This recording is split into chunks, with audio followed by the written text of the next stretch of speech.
तो अभी अपना एक सर्कुलर बाकी था, वो अपन पहले खत्म करेंगे। Servicing of car. अभी सर्कुलर क्यों आया पहले वो हम लोग समझते हैं, इसका ब्रीफ बैकग्राउंड क्या है।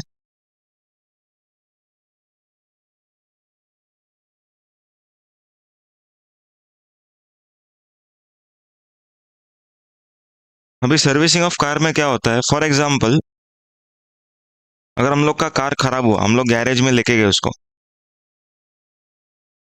अपने को लग रहा है कि टायर और ब्रेक का प्रॉब्लम है, लेकिन अगर हम लोग गैरेज में लेके जाते हैं तो और चार प्रॉब्लम वो खुद ही अपने को फाइंड आउट करके देता है कि ये भी प्रॉब्लम हो सकता है, ये भी प्रॉब्लम होएगा, ये भी प्रॉब्लम होएगा। क्योंकि दुनिया भर का प्रॉब्लम है आपके कार में, बाइक में।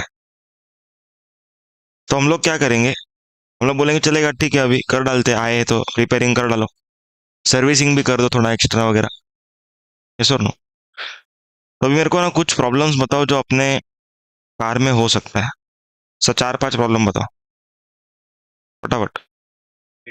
हाँ, ब्रेक खराब है। क्लच। कौन सा? हाँ, बैटरी डाउन, बैटरी रिप्लेसमेंट होगा।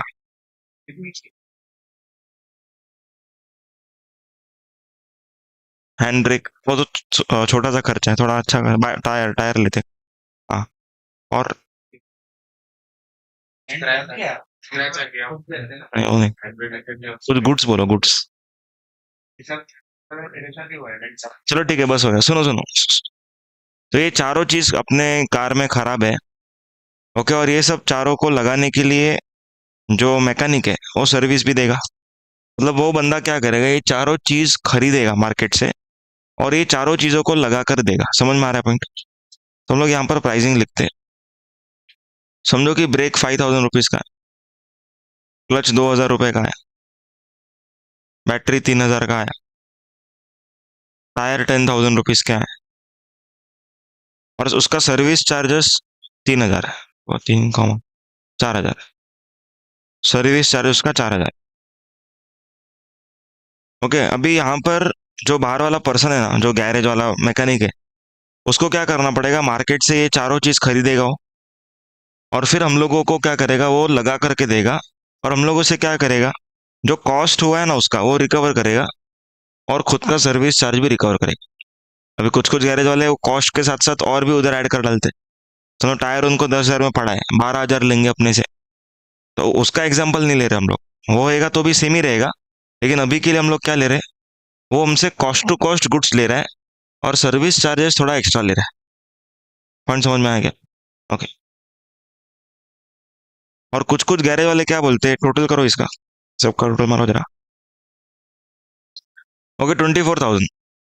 कुछ कुछ गैरेज वाले क्या बोलेंगे, 24,000 में आपका पूरा कार का सर्विसिंग हो जाएगा इंक्लूडिंग गुड्स। ओके, कुछ कुछ कार वाले ऐसा बोलेंगे।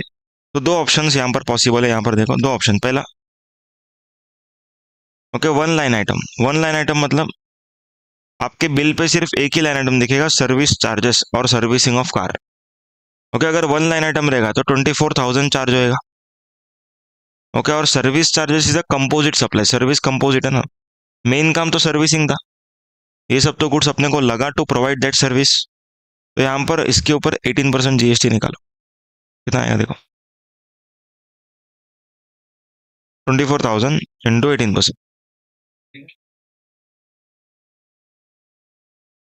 हम्म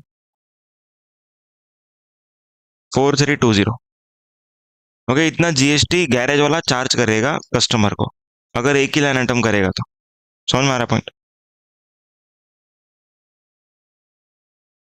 अभी इसका आईटीसी चेक करो, अज्यूम करते हैं अभी यहाँ पर मैं रेट्स तुम लोग को दे रहा हूँ। ब्रेक के ऊपर 18%, क्लच के ऊपर 18%, बैटरी के ऊपर 18%, और टायर के ऊपर 28%। ओके, ऐसा चार रेट्स है। Calculate the ITC to garage. ITC निकालो फटाफट, इसका परचेस प्राइस है, मल्टीप्लाई करके ऐड करने। अच्छा, कर लिया। ओके, ये मल्टीप्लाई करके ऐड करना। देखो ये हम लोगों ने क्या बोला, ये गैरेज वाले ने 5,000 रुपये में खरीदा, 18% जीएसटी। 2,000 में खरीदा, 18% जीएसटी इसके सप्लायर ने चार्ज किया। 3,000 में खरीदा, 18% जीएसटी। 10,000 में खरीदा और 28%, 4,600 आया, बराबर। तो ये बंदे के पास आईटीसी जो है ना, वो 4,600 का है। कितने का है? 4600 का आईटीसी। अब देखो प्रॉब्लम किधर आएगा। अगर 24,000 चार्ज कर रहा है तो क्या गैरेज वाला लॉस में है कि प्रॉफिट में?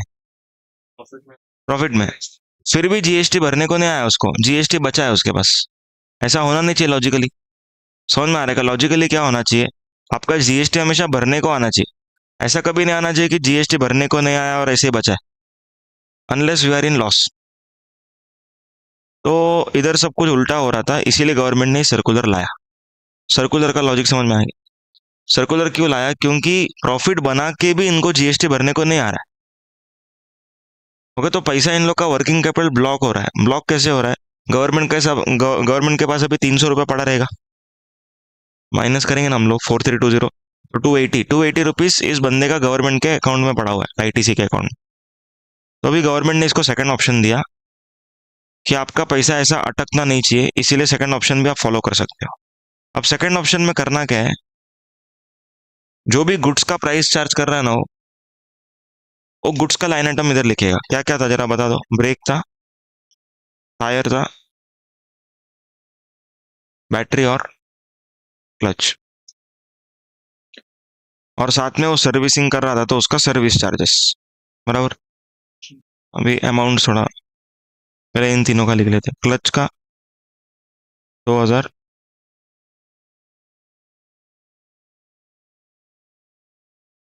और ब्रेक 5000। ओके, तो इस पे जीएसटी आएगा 900, 2800, कितना था, 540 और 360, और सर्विस चार्जेस का 4000 रुपये का, इसके ऊपर 18%, 720।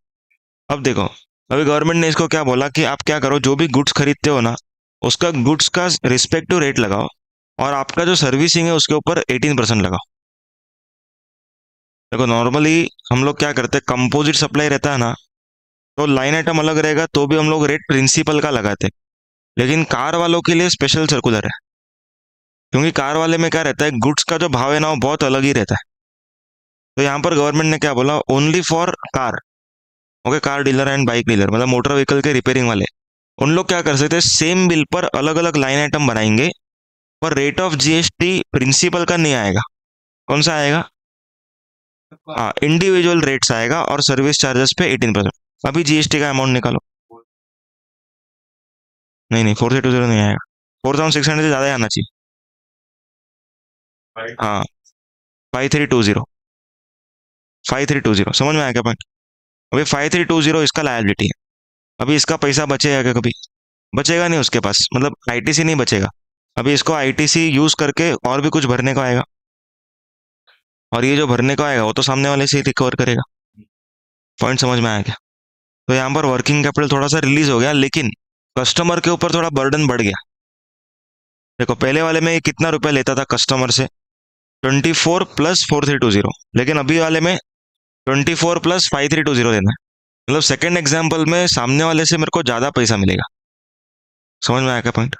और अगर सामने वाला बिजनेसमैन रहेगा मोटर व्हीकल का ही, तो उसको क्या हो जाएगा, आईटीसी मिल जाएगा, और नहीं तो उसका तो ब्लॉक क्रेडिट ही। समझ में आ रहा है पॉइंट? तो दो ऑप्शन पॉसिबल है सर्विसिंग ऑफ कार वालों को। कौन से दो ऑप्शन पॉसिबल है? पहला, एक लाइन आइटम बिल करो तो 18% पूरे पर, और अगर अलग अलग करेंगे तो फिर रिस्पेक्टिव रेट आएगा गुड्स का, और फिर सर्विस के ऊपर 18%। समझा सर्कुलर? इसको लिख लो। नहीं नहीं, सेकंड वाला ऑप्शन है, मतलब आप हर ट्रांजेक्शन के लिए अलग भी कर सकते हो। अभी जैसे बड़ा बड़ा गैरेज रहेगा, ओके, मॉरिस गैरेज, गैरेज नहीं बट कार का कंपनी ओके, समझो मॉरिस गैरेज करके एक गैरेज वाला है, तो उसके उधर अगर हम लोग कार को सर्विसिंग करने भेजेंगे, तो उसका ना ये जो कॉस्ट है ना, उससे 3 गुना तो उसका सर्विसिंग चार्जेस रहेगा।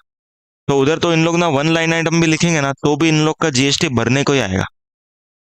ओके, तो ये छोटा मोटा गैरेज जो कम मार्जिन पे काम करता है उन लोग फॉलो कर सकते हैं।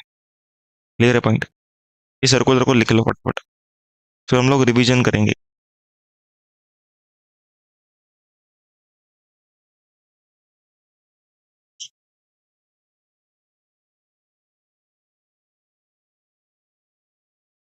क्या हुआ? बोलो बोलो।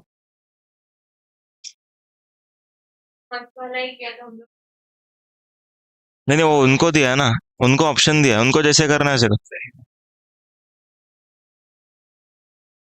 पैसा अटक रहा है ना उसको।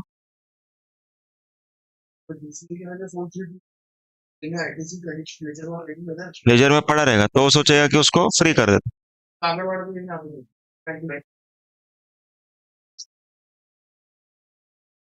एक नंबर।